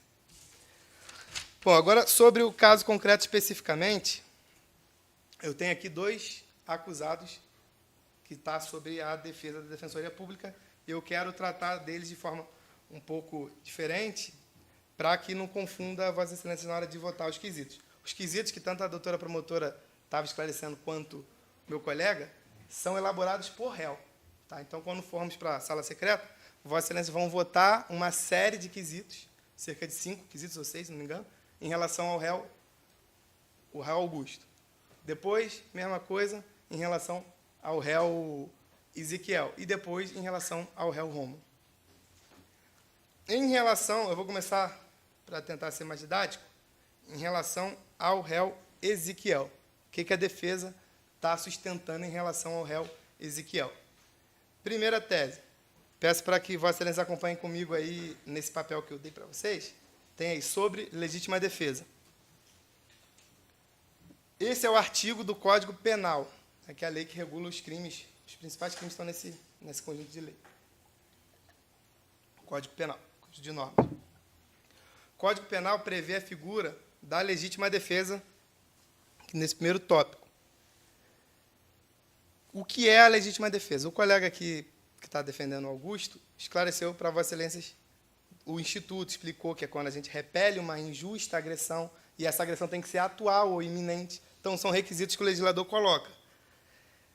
Mas, além de explicar o que é a legítima defesa, que é o que está expresso aí no artigo 25, entende-se em legítima defesa quem, usando moderadamente dos meios necessários, repele injusta agressão atual ou iminente a direito seu ou de outro. Essa é a figura da legítima defesa. Mas aí é tudo ou nada? Eu posso reagir da forma que eu quiser? Não. Por isso que o artigo 23, que é o artigo que está acima, no parágrafo único ele explica o excesso punível. O agente, em qualquer das hipóteses desse artigo, incluindo aí a legítima defesa, responderá pelo excesso doloso ou culposo. O que o legislador está dizendo para a gente? Vamos diferenciar alhos de bugalhos. Uma coisa é o agente que vai até determinado local para matar alguém. Sem contexto nenhum. Ele quer matar, pode até ter tido uma briga prévia. Enfim, o sujeito está intencionado para matar alguém. Não teve briga prévia, não teve discussão, não teve nada. Essa é uma situação, esse é o homicida. E tem o sujeito que, para se defender, acaba se excedendo e machuca demais outra pessoa. Esse é o agente que iniciou um processo de legítima defesa e acabou se excedendo. Vai ser punido no seu excesso. É isso que a lei coloca para a gente. É isso que coloca. E coloca porque seria extremamente injusto que a gente excluísse todo esse contexto de briga. Né? Não dá para tratar o caso concreto em que nitidamente houve uma briga prévia, houve um bafafá, as pessoas até foram embora, com um caso de uma pessoa chega aqui, um executor, pum, matou outra pessoa. São situações diferentes, tem que ser tratada de forma diferente. Eu até entendo que muitas vezes a gente olha, poxa, mas o rapaz ficou muito machucado, o rapaz perdeu o rim, etc. Tal. Está pouco demais punir dessa forma que a defesa está sustentando. Está pouco demais não ter uma qualificadora, porque a pena é muito boa, como a doutora promotora falou. No Brasil é assim, mas infelizmente, ou felizmente, essa é a vontade do legislador. Né? O legislador eleito pelo povo previu essa figura. E se a gente ignorar o que o legislador previu, por conta de sentimentos pessoais do que é justo, isso bagunça a lógica toda. Eu costumo dizer que isso gera a falha na Matrix, daquele filme Matrix. Começa a dar erro no sistema. A gente tem que tentar se ater ao máximo ao que o legislador colocou para a gente. Óbvio que a gente tem que ter a liberdade de avaliar se os institutos se encaixam no caso concreto. Então, é isso que a gente vai fazer aqui agora. Quando a gente assistiu, eu não vou ficar passando vídeo novo, porque acho que a mente de vocês já tem os fatos bem delineados.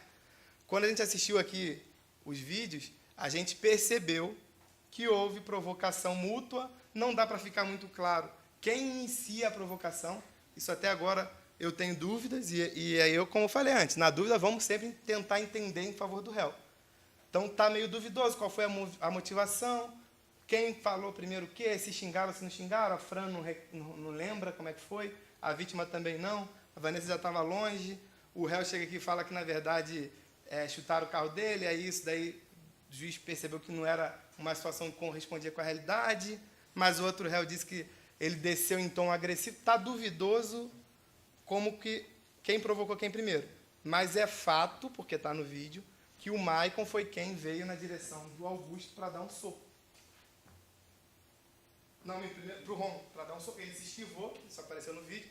Depois o Ezequiel se apresenta. Aí ele dá um soco no Ezequiel. O Ezequiel começa aquela briga, que é a parte que a doutora promotora falou, que ele luta muito bem. E foi quando eles ficaram se engalfinhando, até que veio correndo, bateu ali no carro o Maicon, e o Ezequiel continuou brigando com ele, trocando soco. Legítima defesa. Aí depois veio o Augusto com a faca e elevou o nível de agressividade daquela briga.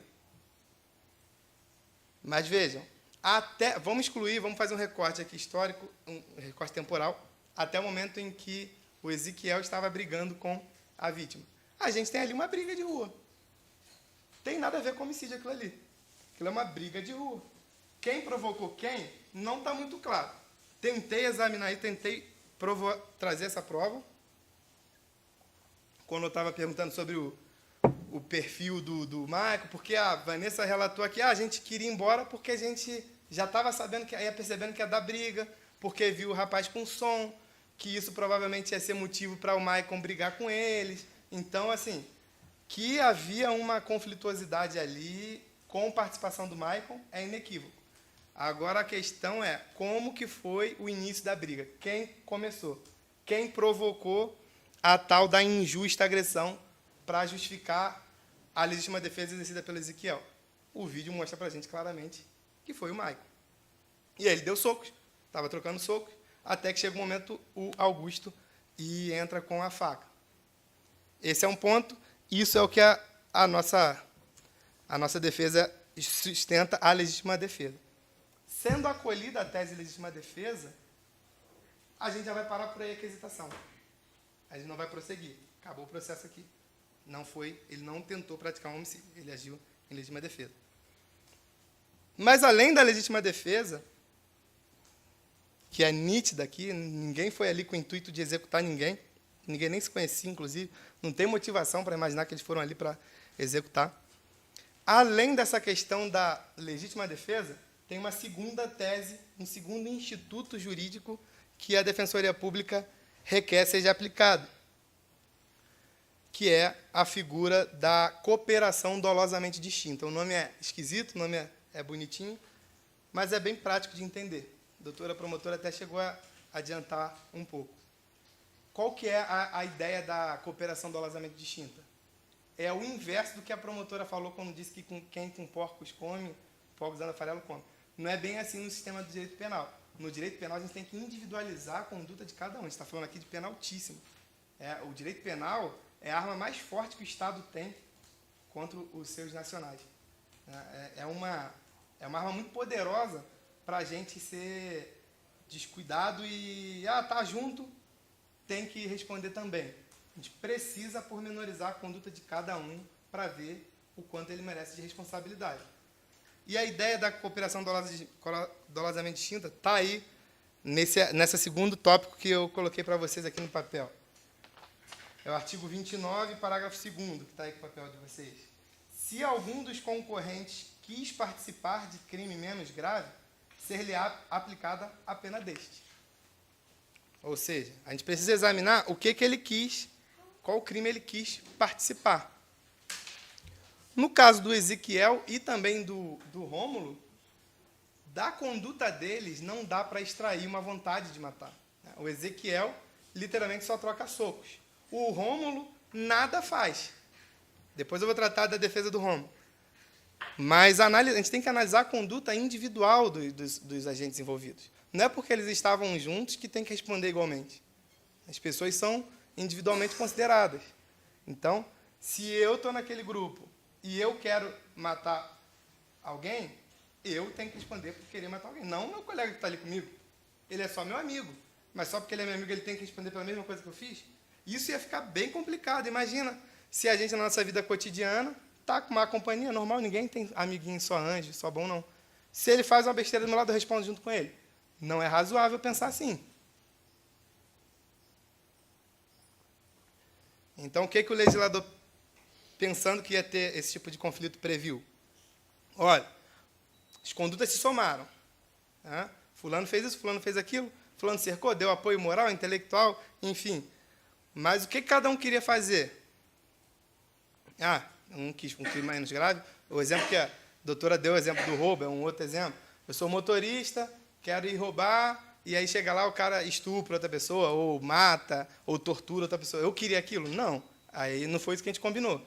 No caso deles, até acredito que tenha havido um ajuste de vontade deles imediatamente para exercer a legítima defesa, que é natural. Eu estou vendo meu amigo aqui apanhar. Eu vou entrar para bater para poder tentar livrar ele. O ajuste de vontades dele, no modo de ver da Defensoria Pública, encerrou aí. Era a vontade de fazer aquela agressão cessar. Como que isso ia ser feito na prática? Parece que cada um pensou de um jeito. O Rômulo ficou meio apático, assim, olhando. O Ezequiel chegou a trocar socos. E o Augusto chegou a usar faca. Então, parece que cada um estava numa órbita distinta, mas todos queriam repelir uma injusta agressão. Agora não dá para misturar, todo mundo responde a mesma coisa. Não pode ser assim, porque aí a gente não estaria sendo justo. Tanto é que, olha o que o legislador, como ele termina esse artigo que eu mostrei para vocês. Na hipótese de ter sido previsível o resultado mais grave, a pena será aumentada até a metade. Ou seja, até quando é previsível que um crime mais grave naquele contexto fosse praticado, o legislador fala de um aumento de pena, e não de fazer ele responder pelo crime mais grave. Então, percebam a preocupação do legislador. E aí, o entendimento que é apresentado pela doutrina é de que, quando a gente prevê, e aí é o julgado que a doutora até mostrou aqui para Vossa Excelência, tem a diferença entre ser previsível e prever. Quando a gente prevê que aquele resultado mais grave pode ser praticado, aí ele responde junto. Então, vocês vejam que tem níveis de análise de responsabilidade. Isso porque, se fosse de forma diferente, aí ia ser extremamente arriscado. Eu ia só andar sozinho, que eu não tenho como garantir o que as pessoas que estão comigo vão fazer. Já que não se examina a minha intenção, só examina o que acontece, as pessoas iam ser ilhas. Ninguém ia viver em sociedade. E aí ia ser muito ruim. Então, o legislador, pensando nessa possibilidade de um alargamento da responsabilidade penal, ele regulou a figura da cooperação dolosamente distinta. Ou seja, são intenções diversas e têm que ser tratadas como tal. Para finalizar o terceiro instituto, é o que a gente trouxe aqui, tá na página seguinte aí, da que eu entreguei para vocês. É a figura da tentativa de homicídio privilegiado. Vou explicar um pouco melhor para vocês como funciona isso. A doutora promotora até chegou a dar exemplos aqui, só que no direito a gente tem os casos fáceis e os casos difíceis. O ministro Barroso lá da STF chama de hard case. Para ficar mais bonitinho, a gente fala em inglês. No direito, quando não fala em latim, fala em inglês.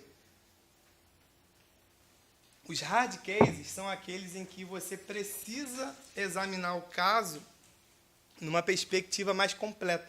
Você não bate o olho na norma e no fato e consegue encaixar as duas como luva rapidamente. Você precisa ser mais ponderado, exige um exercício de interpretação, de hermenêutica um pouco mais sofisticado. Então, o caso que a doutora promotora trouxe do tio da van é um caso tranquilo, caso fácil, subsunção simples do fato à norma. Agora, casos como esse dos autos, a gente precisa examinar de uma forma mais ampla, porque os fatos foram um pouquinho variados. Né? A gente tem 3 réus, cada um fazendo uma coisa, então a coisa requer uma ponderação um pouco maior.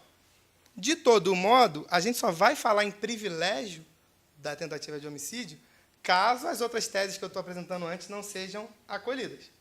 Então, caso vocês entendam que teve dolo de matar, todo mundo quis estar, todo mundo no mesmo bolo, como a promotora sustentou, aí a gente vai avaliar. Mas será que não é merecido aqui, pelo menos, um levezinho, tirar um pouco de pena, já que o caso aqui não é um homicídio normal, de alguém chega lá e tenta matar. Aqui teve uma briga prévia, eles, de fato, estavam com as emoções ali afloradas, houve, sim, uma injusta provocação da vítima prévia, porque ela foi bater. Então, isso tem que ser considerado na hora de escolher qual é a responsabilidade penal. Então, por isso que é o que a gente chama de tese subsidiária. Se o que a gente falou antes não for acolhido, peço que Vossas Excelências considerem essa tese. Não precisem se preocupar, eu estou trazendo aqui muita informação, muito conteúdo, eu sei que isso deve dar um pouco de ansiedade e preocupação na hora de decidir. O doutor Tiago Flores é um magistrado super experiente e, antes de começar a votação, ele vai fazer o esclarecimento para Vossas Excelências.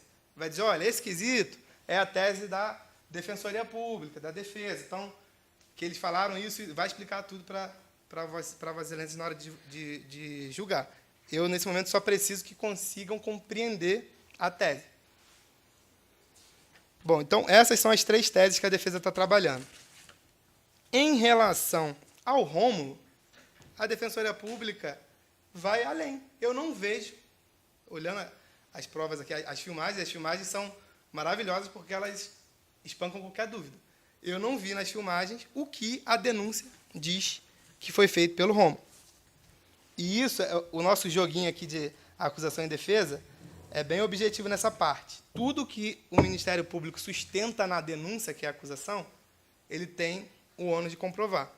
Aí a gente vai na denúncia, que está lá em 933.1, e ela imputa para o Rômulo a concorrência intelectual, moralmente e materialmente para a prática do crime, eis que agiram com plena consciência na cooperação do crime, desferindo vários socos e chutes na vítima. A gente viu aqui um monte de vezes esses vídeos aí. Em nenhum deles o Rômulo aparece dando tal do soco e chute que está mencionado na denúncia.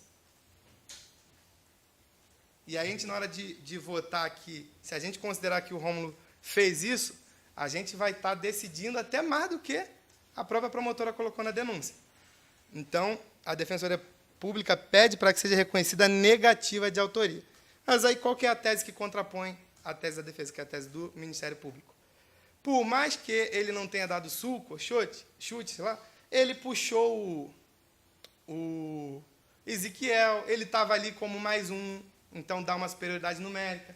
E aí, dentro dessa linha, o Ministério Público, na figura da doutora promotora Ticiane, vai sustentar que ele, de alguma forma, participou. Já a Defensoria Pública, quando fala em negativa de autoria, se ampara nos vídeos ali que a gente vê uma postura extremamente apática do Rômulo. Na verdade, o Rômulo, quando age, ele age para tentar fazer cessar as agressões. Confesso que ele fez isso de uma forma pouco eficaz, Mas ele foi lá e puxou o Ezequiel que estava atracado com o Maicon. Para a tese de acusação ser coerente, ele deveria ter ido segurar o Maicon para que o Augusto continuasse dando facada. Não, ele tirou o Ezequiel, que estava atracado.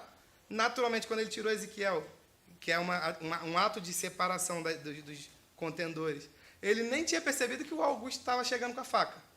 Aí ele teria que ser igual aqueles juízes lá do MMA, que sai correndo e entra. Ele não ia ter esse reflexo, tinha bebido. Não dá para esperar isso dele para concluir que ele afastou a briga. Não, dentro das limitações dele, até por conta do alcoolismo, do reflexo, é natural que aquilo que ele fez seja lido como uma tentativa de apartar a briga. Não ao contrário, como uma tentativa de facilitar as agressões. Então, é por isso que quando a Defensoria Pública sustenta a negativa de autoria, no sentido de que ele não estava nesse bolo de agressores. Isso vai ser requisitado quando pergunta se ele concorreu para as facadas e tudo mais. Então, ele não estava envolvido com esse ânimo de agredir. Se isso não for o suficiente para convencer Vossas Excelências, vai ser também objeto de pergunta o que está aí no parágrafo 1º dessa primeira página aqui, que é o que a gente chama de participação de menor importância. Aí o legislador disse, se a participação for de menor importância, a pena pode ser diminuída de 1/6 a 1/3. Ou seja, para que serve isso? Aquele contexto em que, olha como o legislador vai em níveis, como ele é criterioso. Entendi que todo mundo quis aquele resultado, ou que pelo menos previu que aquele resultado ia acontecer. Então já exclui aí a cooperação dolosamente distinta.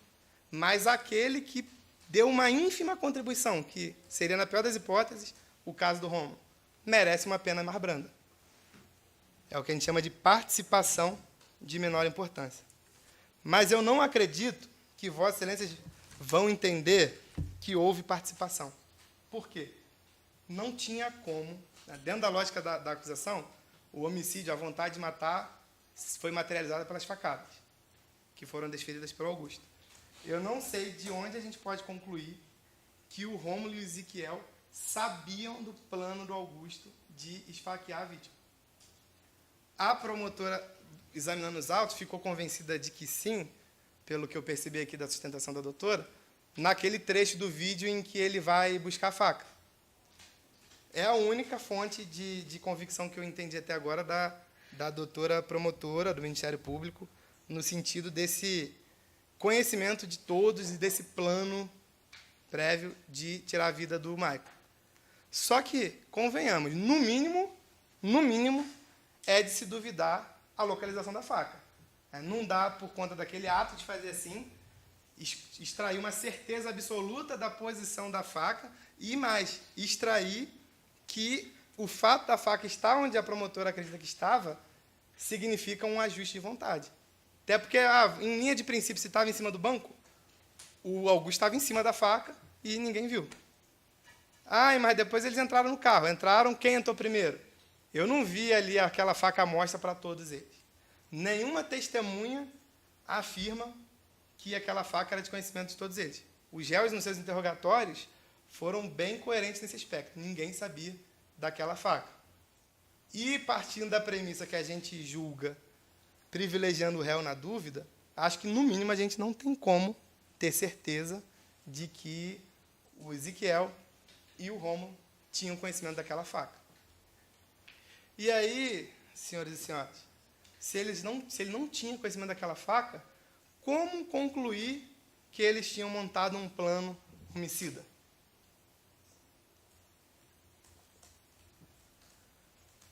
Não bastasse essa questão da faca, que é no mínimo duvidosa, toda a participação, especialmente de Rômulo, não é no sentido de que quem estava tentando ceifar a vida de alguém. O Rômulo chega a puxar Ezequiel, o Rômulo fica afastado, o Rômulo não bate. Seria um péssimo comparsa, o Rômulo, se ele estivesse agindo dessa forma para tentar tirar a vida de alguém. Na verdade, não só o Rômulo seria um péssimo comparsa, como os três seriam uns três patetas, por assim dizer. Porque 3 pessoas armadas de faca não conseguiram tirar a vida da vítima, já que esse era o plano. Tudo isso, excelências, traz no mínimo, e aí eu estou sendo bem econômico, dúvidas sobre a tese ministerial, sobre a tese da acusação. E aí, senhoras e senhores, eu fico mais, assim, foi a parte que, para mim, eu tive mais dificuldade de entender a acusação. Eu não consegui, depois de ouvir a doutora promotora falar por 2h30, de onde é que foi essa futilidade do caso. Teve hora que ela falou que era por conta das pessoas lá que estavam como macho alfa, e aí os réus não queriam que ele tivesse com 4 mulheres. Mas depois aí teve também, ela falou também da questão de que o Maicon foi para cima. Eu não entendi de coração, doutora Tiziane, eu acho que deve vir réplica, se quiser tratar um pouco mais para a gente acompanhar. Eu não entendi qual é a motivação e de onde é que tinha a prova dessa motivação, e se a doutora entende que ela vale também para o Rômulo e para o Ezequiel. E aí, como eu não entendi muito bem, como eu estou só pela defesa do Ezequiel e do Rômulo, eu tinha entendido, até porque teve uma hora que a doutora promotora falou, vai ser diferente, aí ela explicou que em relação a ele, quem está com raiva é fulano, então é só o fulano. Então, eu estou entendendo que o Ministério Público pediu para não incluir a qualificadora em relação aos assistidos da Defensoria Pública. Como a doutora provavelmente vai vir em réplica, se não vier, fica aqui já esclarecido que a Defensoria Pública não vê de forma alguma motivo fútil na acusação. Até porque a acusação, nesse aspecto, eu também tive dificuldade de entender a imputação, porque a denúncia, né, que é o documento que lança a acusação, ela fala assim: impelido por motivo fútil, em razão de um desentendimento banal envolvendo o denunciado Augusto e a pessoa de Franciele, amiga da vítima. Sendo que ato contínuo, Augusto estacionou o veículo bloqueando, e aí dando início ao entreveiro, e agiu de forma desproporcional. Então, assim, eu não tenho certeza se a denúncia imputou, me parece que na denúncia a imputação é para os 3 réus, mas depois da sustentação oral da doutora, eu acho que ela ficou convencida de que isso seria imputável apenas ao Augusto. Mas, de toda forma, não estou nem pela defesa do Augusto, mas eu não vejo como entender motivo fútil. Colocar motivo fútil aqui é simplesmente considerar todo o contexto. Ninguém chegou ali querendo matar ninguém. Houve uma briga, houve uma discussão, e isso não é uma motivação fútil. A gente está falando aqui em legítima defesa, é o outro oposto. Né? A gente está querendo dizer que o que os réus fizeram tem justificativa legal e exclui eles de culpa. E o Ministério Público está no outro oposto, sustentando que a motivação, inclusive, é fútil. Nem é comum ter tanta divergência assim entre acusação e defesa. Eu estou falando aqui em privilégio, homicídio privilegiado, em legítima defesa, e o Ministério Público em motivo fútil. Então, por essa razão, a Defensoria Pública não vi prova. Inclusive, isso foi bem explorado aqui. Perguntaram para a Fran, eu perguntei também para a Vanessa, própria vítima não se recorda, mas nenhuma testemunha conseguiu esclarecer a motivação. Todas elas esclareceram essa briga entre eles. E aí a doutora promotora falou nessa questão de eles não aceitarem, não conseguir sair com as meninas. Eu não vi ninguém falar isso. Inclusive, a Fran falou até que eles levaram, ela deu fora ali, eles ficaram na deles, e isso funcionou, não teve maiores problemas. A Vanessa, na verdade, colocou que o motivo deles terem ido embora era o temperamento do Maicon, que ela já estava prevendo briga, porque o clima estava hostil, e estava hostil porque os réus estavam com música tocando. Então, nenhuma testemunha, nem as de acusação, trouxeram essa versão de que eles não aceitaram o fora que a Fran deu em uma daquelas pessoas. Então, quanto mais esprair esse entendimento para todos os acusados, a Defensoria Pública não vislumbra essa prova nos autos. Na verdade, entender assim é uma forma de a gente escolher a pena que o réu deve sofrer. Porque uma coisa é eu achar homicídio simples, a pena é pequena. Vamos colocar aqui uma qualificadora, porque assim a pena vai ficar razoável e tal, e está justa. Acho que a gente não pode raciocinar dessa forma. Aqui, Vossa Excelência representam a sociedade e detêm legitimidade total para julgar conforme vossas consciências. Mas o papel de legislar exige uma representatividade maior. Por isso que são os parlamentares que fazem. Então, se a gente entende que homicídio simples é uma pena pequena, a gente deve levar essa demanda para o Poder Legislativo para que se altere a lei. Porque se a gente faz uma espécie de adaptação e imputa crime, uma qualificadora ou uma sanção que não é correspondente à prova dos autos, isso gera um legado e uma consequência prática perigosíssima. Porque o modelo de processo penal é pautado por atuações como do Tribunal do Júri. Não é à toa que o Tribunal do Júri é uma manifestação do Estado Democrático de Direito. Então, se começa a se popularizar que o Tribunal do Júri, quando está votando em total desapego à lei, em total desapego às provas, vai estimular os promotores de justiça, os juízes togados, os legisladores, a atuarem assim em outros processos que, inclusive, nós podemos ser o réu.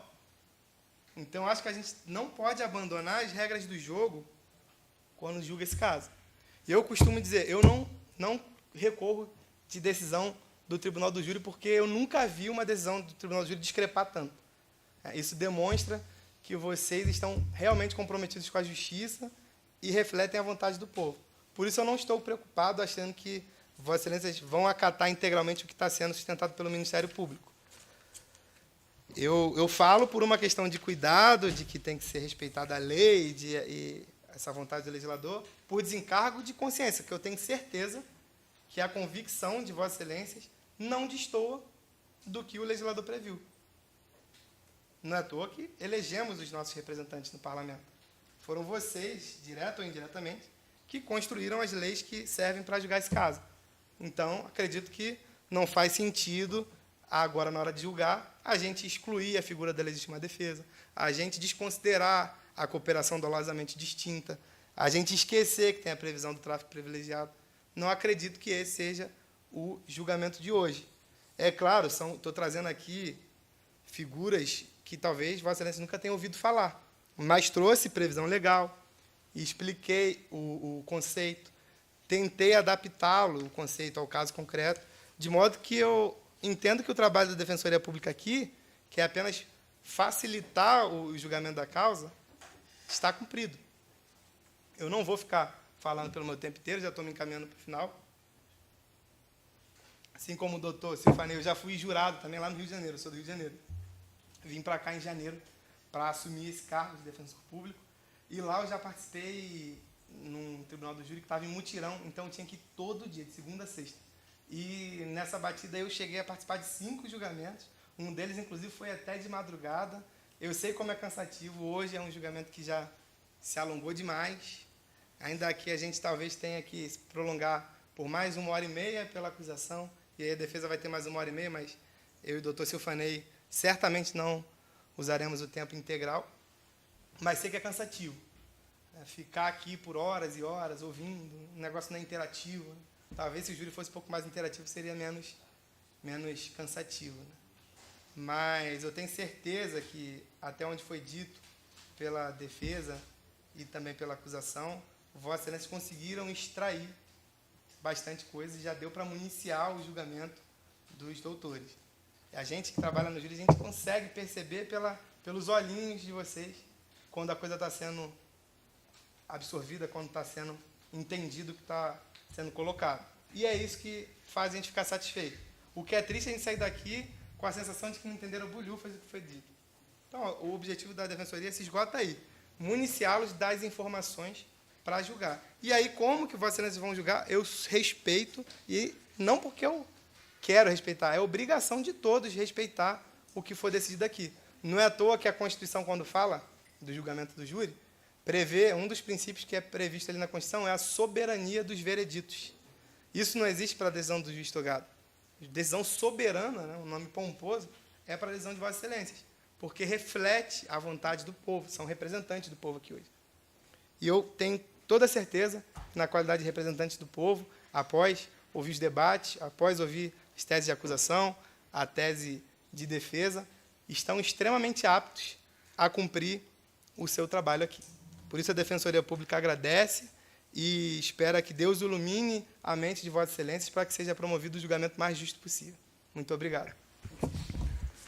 Bem, jurados, encerramos aqui, então, a fala pelas defesas. Doutora Ticiane, para o Ministério Público, interesse em réplica? Sem interesse em réplica, Excelência. Tá, ok. Jurados, algum esclarecimento adicional? Nada. Ministério Público em relação aos quesitos, de acordo? Microfone, por favor, Arthur. Sim, Excelência.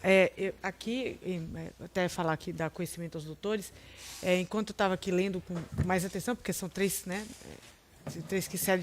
três quesitações aqui, então aqui, só para adequar, doutor, aquela observação que eu havia feito em relação ao Ezequiel e a pessoa do Rômulo, que a redação ficasse exatamente como está na denúncia.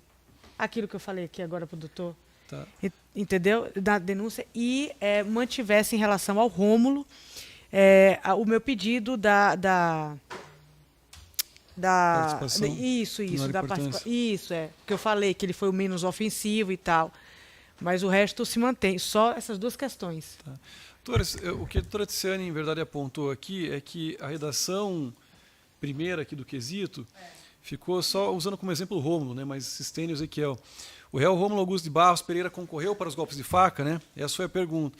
O que ela quer que se acrescente é o que constou aqui na denúncia, que foi admitido pela pronúncia, no sentido de que teriam cooperado desferindo socos e chutes, né? Então ficaria o réu Rômulo, né? Concorreu para os golpes de faca, pois cooperou desferindo socos e chutes. É a descrição da denúncia, em verdade, é só a individualização da conduta que foi atribuída a eles. De acordo?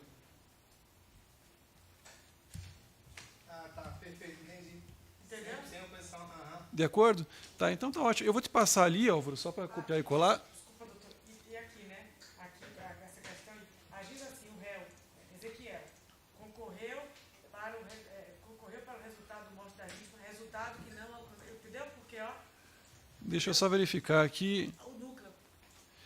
O que constou assim, agindo, o réu tentou matar a vítima, e o estado que não alcançou por circunstâncias alheias à sua vontade, em virtude de intervenção de terceiros, do atendimento médico. É o que consta na denúncia. Isso, mas não tem a flexão do verbo ligado a Ezequiel e a Rômulo, né? Concorreu, não? Não sei, mas aí já é uma questão só para adequar mesmo na forma que está na denúncia. Concorreu para o resultado que não alcançou, entendeu? É que, veja, da maneira como... Concorreu está no segundo quesito, não?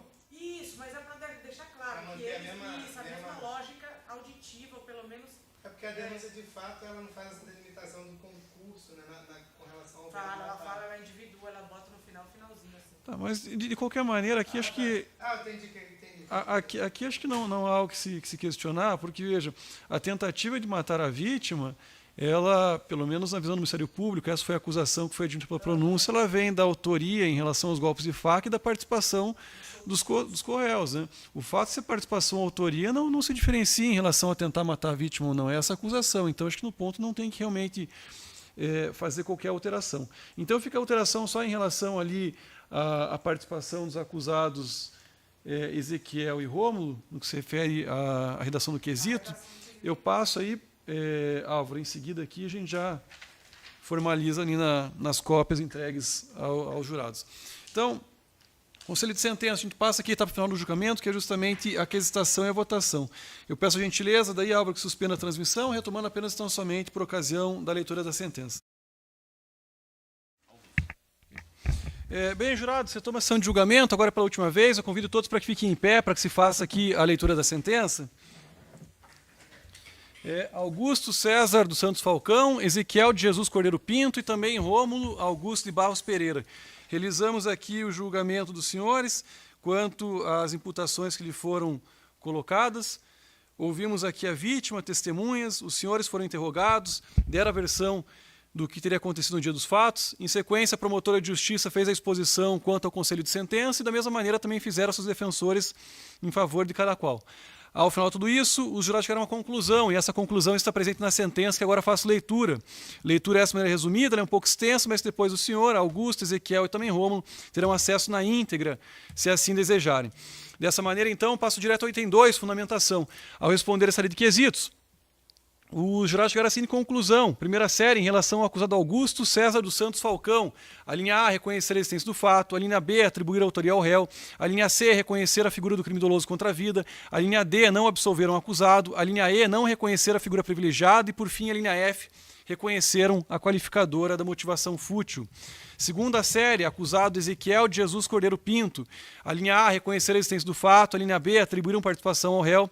A linha C, reconhecer a figura do crime doloso contra a vida. A linha D, não absolver um acusado. A linha E, não reconheceram a figura privilegiada. E, por fim, a linha F, reconheceram a qualificadora da motivação fútil. Por fim, terceira série, acusado Rômulo Augusto de Barros Pereira. A linha A, reconhecer a existência do fato. A linha B, atribuir uma participação ao réu. A linha C, reconhecer a figura do crime doloso contra a vida. A linha D, não absolver um acusado. A linha E, não reconhecer a figura privilegiada. A linha F, reconheceram a figura da participação de menor importância. E, por fim, a linha G, reconheceram também a qualificadora da motivação fútil. Item 3, dispositivo. Diante do exposto, em atenção do Conselho de Sentença, julga-se procedente a acusação, a efeito de condenar os acusados, Augusto César dos Santos Falcão, Ezequiel de Jesus Cordeiro Pinto e também Rômulo Augusto de Barros Pereira, pela prática da conduta prevista no artigo 121, parágrafo 2º, inciso 2º, cumulado com o artigo 14, inciso 2º, todos do Código Penal. Ou, em outras palavras, aqui uma condenação por homicídio qualificado tentado. Dosimetria da pena. Eu dispenso a leitura integral de seus fundamentos, passando direto à pena definitiva. Acusado Augusto César dos Santos Falcão, pena definitiva de 12 anos e 6 meses de reclusão, em regime inicialmente fechado. Acusado Ezequiel de Jesus Cordeiro Pinto, pena definitiva de 12 anos e 6 meses de reclusão e regime inicialmente fechado. E, por fim, acusado Rômulo Augusto de Barros Pereira, pena definitiva de 8 anos e 4 meses em regime também inicialmente fechado.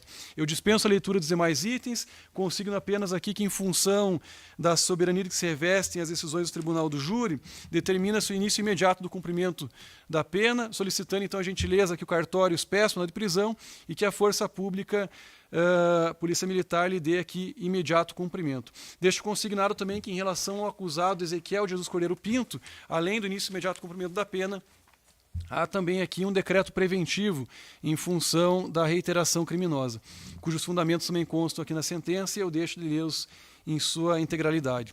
Curitiba, plenato do júri, dia 28 de março de 2023. Doutora Tiziane, para o Ministério Público, alguma consideração? Ok, doutores, para a defesa? Tá. Dessa maneira, então, aqui agradecendo a presença de todos, Ministério Público, Defesa, servidores, escolta policial, serviço terceirizado, em especial ao Conselho de Sentença, ao que nos acompanha pela internet, também aqui presencialmente, na ausência das considerações, dou por encerrada a presente sessão. Eu agradeço. Obrigado.